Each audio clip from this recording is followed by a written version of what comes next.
this is a tremendous, I'll say this is a tremendous opportunity for the district and for the city of Santa Cruz and the other partners here to develop something that could be a lot more when the pieces come together than if we did individual projects.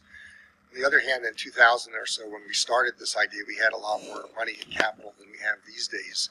So one of the things that would be, I think, important for the board is give us some sense of optimism of how this could work, even though we understand it's not like guaranteed. It probably makes sense to proceed at least to the next level of planning to get some idea of the kinds of costs we're talking about. But I know that certainly members of the public would be taking the position of, we just can't do this project anymore. We're just so desperately underfunded from the federal sources. Then other people have also argued that transit-dependent projects like this do still have funding grant opportunities that otherwise might not exist. So it might be helpful to give us some idea of why it's just not pie in the sky for us to at least begin to go take this to the next level, let's say. Yes. Yeah, I think when this project started, as I understand the history, it started in an environment of federal earmarks that, of course, has gone by the wayside. Federal earmarks when we had a member of Congress who was on the Appropriations Committee, I'll add. Point. So probably the expectation that the funds would flow was pretty high at the time, and that environment has changed. Right now, where we would put most of our stock is in a federal Tiger grant application. We've got to sort out this timeline. I don't know if we'll make a Tiger grant application for next year's cycle. We're going to try. That would be ideal. The NEPA process could take some time and could bog it down a bit. But assuming that we can, we'll try next year, if not the following year. Now, I can't go without saying or observing that that program, which was once $500 million nationwide, became $400 million in the last cycle, and is now being proposed to potentially be $100 million nationwide. So we need to all, again, as we're talking to our federal representatives, encourage that program get funded at the $400 or $500 million. Obviously, competing for what could be upwards of $20 or $30 million in a $100 million pot nationwide. Now, the other part of this is certainly working with the city.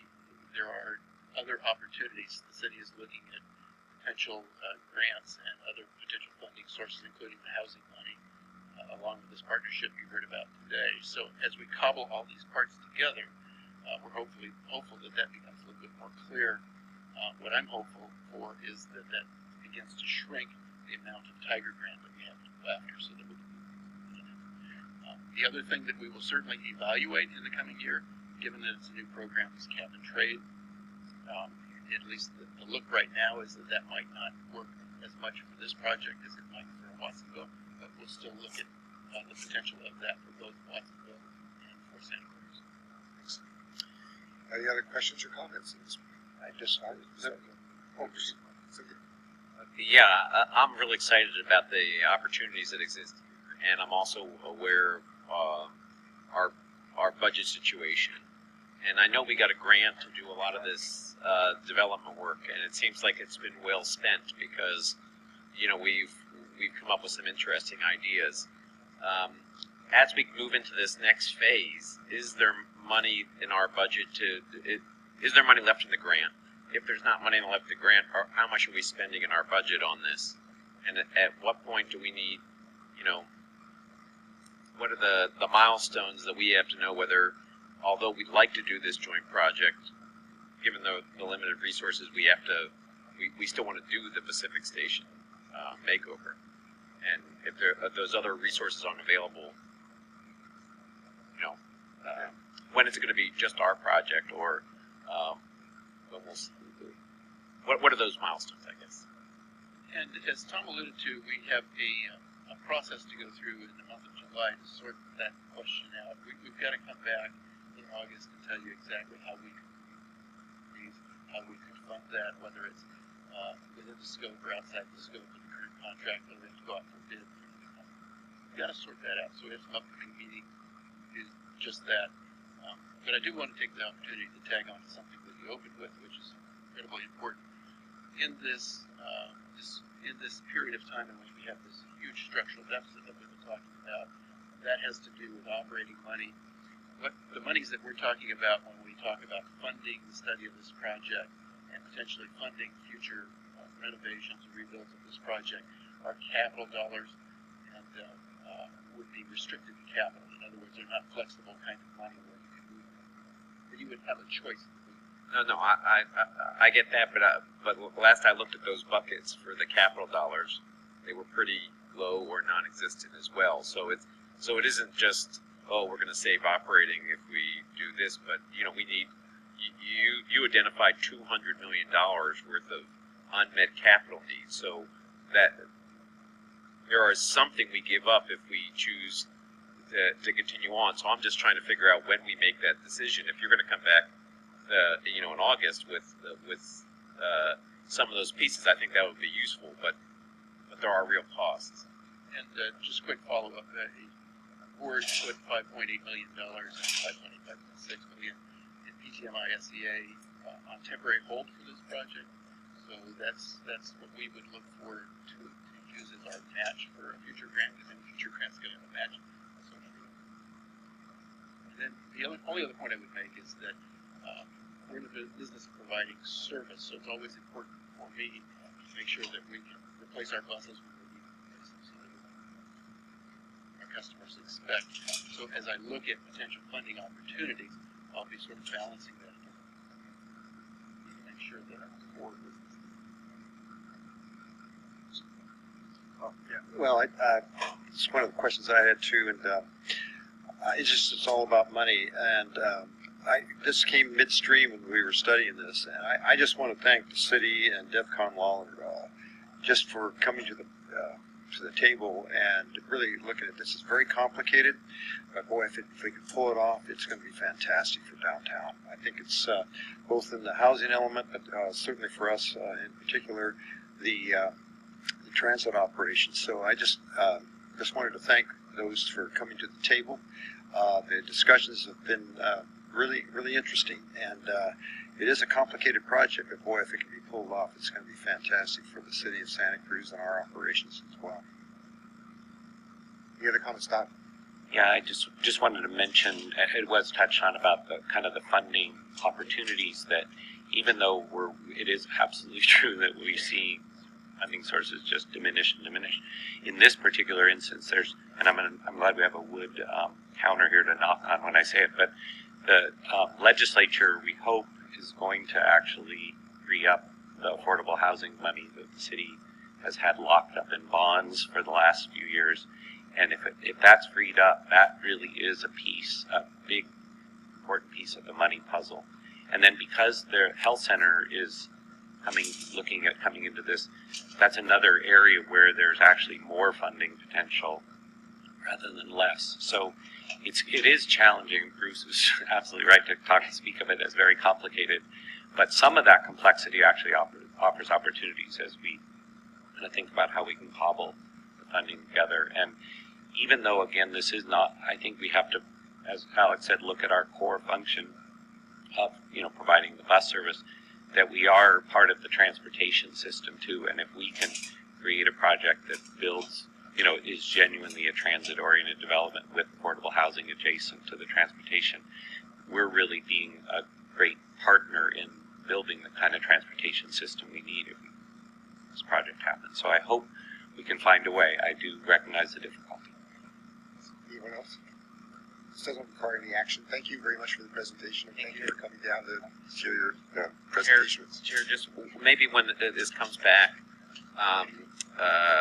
we could ask that the staff report talk about how much we've spent so far on the project, what other money we have put aside. So we're looking at the whole picture, because over 15 years, a lot of things have been squirreled away, or money spent, or ideas looked at.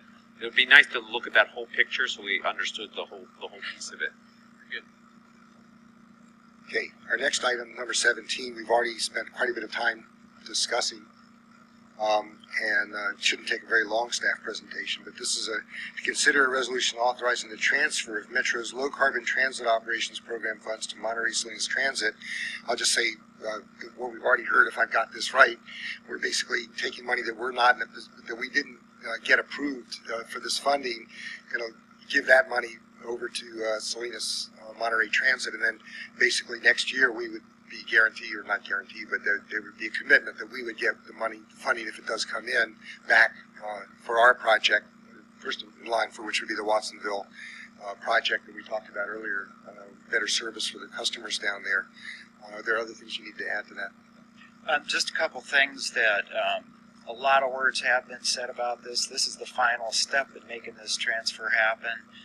Is a resolution from the board, so by adopting the staff's recommendation and adopting the resolution, these funds will be transferred to the East Salinas Transit project that's being operated by Monterey Salinas Transit. And again, the agreement is that given that there is an allocation next year adequate to cover it, that money will come back to Metro next year. And I just want to acknowledge the role that Josh Shaw played in making this all happen. We had 4 hours to put together an agreement with the 4 agencies, get signatures, get letters, and then a couple more days to get a resolution. So Josh engineered... Josh is our lobbyist in Sacramento. Yes, he's the lobbyist and also the executive director of the California Transit Association, which was a key role for the play to get all the agencies together in a short period of time. So engineering that so that the money would come back will enable us to do a project for Santa Cruz County next year.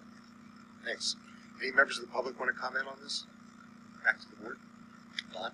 I just want to, before making the motion to approve the resolution, just recognize what great work was done here by everyone. It's great to recognize the lobbyists, but I know, Tom, you had the scramble as well. And just to figure something out that really, I mean, that money could have been really lost. And now we have a really good chance of Watsonville getting that money, even if it's a year delayed. That's a lot better than losing it completely. So just great work by everyone. So I'll move the resolution.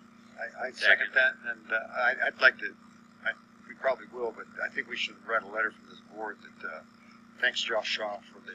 That's been done, and Dean signed it yesterday. Good idea. Great minds think alike. Motion by Don, second by Bruce. Any other comments? All those in favor, please say aye. Aye. All those opposed? Carries unanimously. We have an oral report from Alec Clifford, our CEO. Sure, just a couple of quick points. One, tagging on to the discussion you just had, I really want to also recognize the extraordinary effort by CAMC, RTC, and MSP.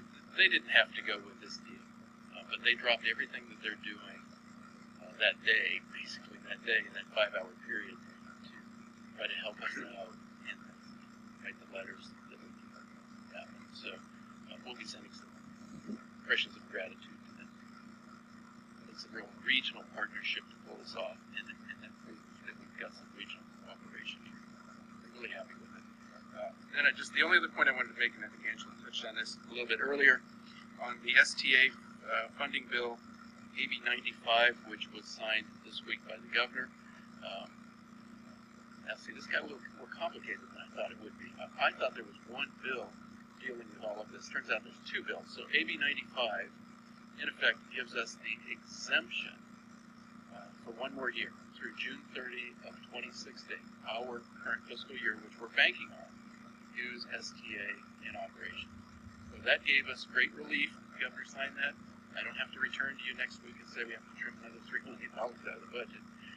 So thank you to the governor for signing that and the state legislature for making that happen. The second part about that, which was our endeavor to make it permanent so we don't have to keep going through these year extension, that turns out that's in a separate bill, which is SB 508.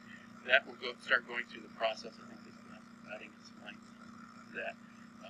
There'll be a summer break in here, but they think somewhere around September, October, that bill could make it through the process. That's the one that allows us to continue to use it in operations, STA in operations. With this efficiency measure, we'll have to reduce our percentage of that same equivalent percentage of the program.